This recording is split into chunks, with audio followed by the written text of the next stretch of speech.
ఈ ప్రమాదానికి గల అసలు కారణాలు ఏంటంటే ఫ్లైట్ టేకాఫ్ అయిన వెంటనే 2 ఇంజన్లకు ఇంధనాన్ని అందించే ఫ్యూయల్ కట్ ఆఫ్ స్విచ్చెస్ అప్రమత్తంగా రన్ నుంచి కట్ ఆఫ్కు మారిపోయాయి. సో ఇంజన్లకు ఫ్యూయల్ సరఫరా ఆగిపోయింది. దాంతో థ్రస్ట్ అనేది అందలేదు. కొన్ని సెకండ్ల తర్వాత ఒక ఇంజన్ తిరిగి ట్రై చేసినా అప్పటికే ఫ్లైట్ పూర్తిగా స్టాల్ అయిపోయింది. బ్లాక్ బాక్స్ బయటపడ్డ తర్వాత దాని మీద పరిశోధనలు చేస్తున్నారు. అందులో కాక్పిట్ వాయిస్ రికార్డర్ CVRలో ఒక పైలట్ మరో పైలట్తో ఇలా అడిగాడు, why did you cut off అని.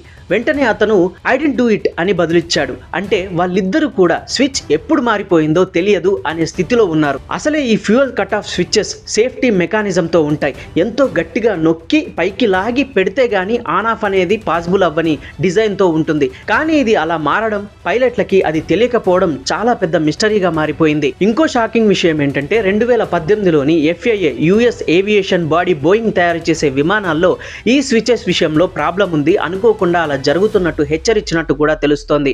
కానీ అఫీషియల్ గా ఎలాంటి ఇన్స్పెక్షన్ ను తప్పనిసరి చేయలేదు. ఇప్పుడు ఇదే నిర్లక్ష్యం ప్రమాదానికి కారణమై ఉండొచ్చేమో అని అనుమానాలైతే వ్యక్తమవుతున్నాయి. ప్రస్తుతం DGCA India, NTSB US, Boeing, UK authorities కలిసి ఈ ఘటనపై సమగ్ర విచారణ చేస్తున్నారు.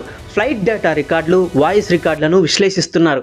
ఇది ఇప్పటిదాకా భారతదేశంలో 30 ఏళ్లలో జరిగిన అతి పెద్ద విమాన ప్రమాదంగా నమోదైంది. మరీ ముఖ్యంగా ఇది ఒక డ్రీమ్ లైనర్ ఫ్లైట్. చాలా సేఫెస్ట్ ఫ్లైట్ అయ్యుండి కూడా ఇలా జరగడం చాలా విషాదకరమైన విషయం. ఇప్పుడున్న ప్రశ్న ఏంటంటే ఇది పైలట్ మానవ తప్పిదమా, లేక టెక్నాలజికల్ ఫెయిల్యూర్నా, లేదా మరేదైనా సబాటేజ్ ఉందా అన్నది తేలాలంటే ఫైనల్ AAIB రిపోర్ట్ వచ్చే వరకు ఆగాల్సిందే. అది తెలియాలంటే దాదాపు సంవత్సరం నుంచి 18 నెలల టైం పడుతుందంటున్నారు. కానీ ఈ సంఘటనతో ఇప్పటికీ ప్రపంచవ్యాప్తంగా విమాన ప్రయాణాల భద్రతపై పెద్దగా చర్చ మొదలైందనే చెప్పాలి. మరో విషయం నాకు అనిపించింది పర్సనల్గా ఏంటంటే చనిపోయిన వాళ్ళ మీద, పైలట్ల మీద నింద వేయడం అయితే కరెక్ట్ కాదనిపిస్తుంది. ఎందుకంటే చనిపోదామని తెలిసిన క్షణాల్లో కూడా వాళ్లకు అబద్ధం ఆడాల్సిన అవసరం అయితే ఉండదు కదా. సో తప్పిదం ఎవరిది అని తెలియాల్సిన అవసరం అయితే తప్పనిసరిగా ఉంది.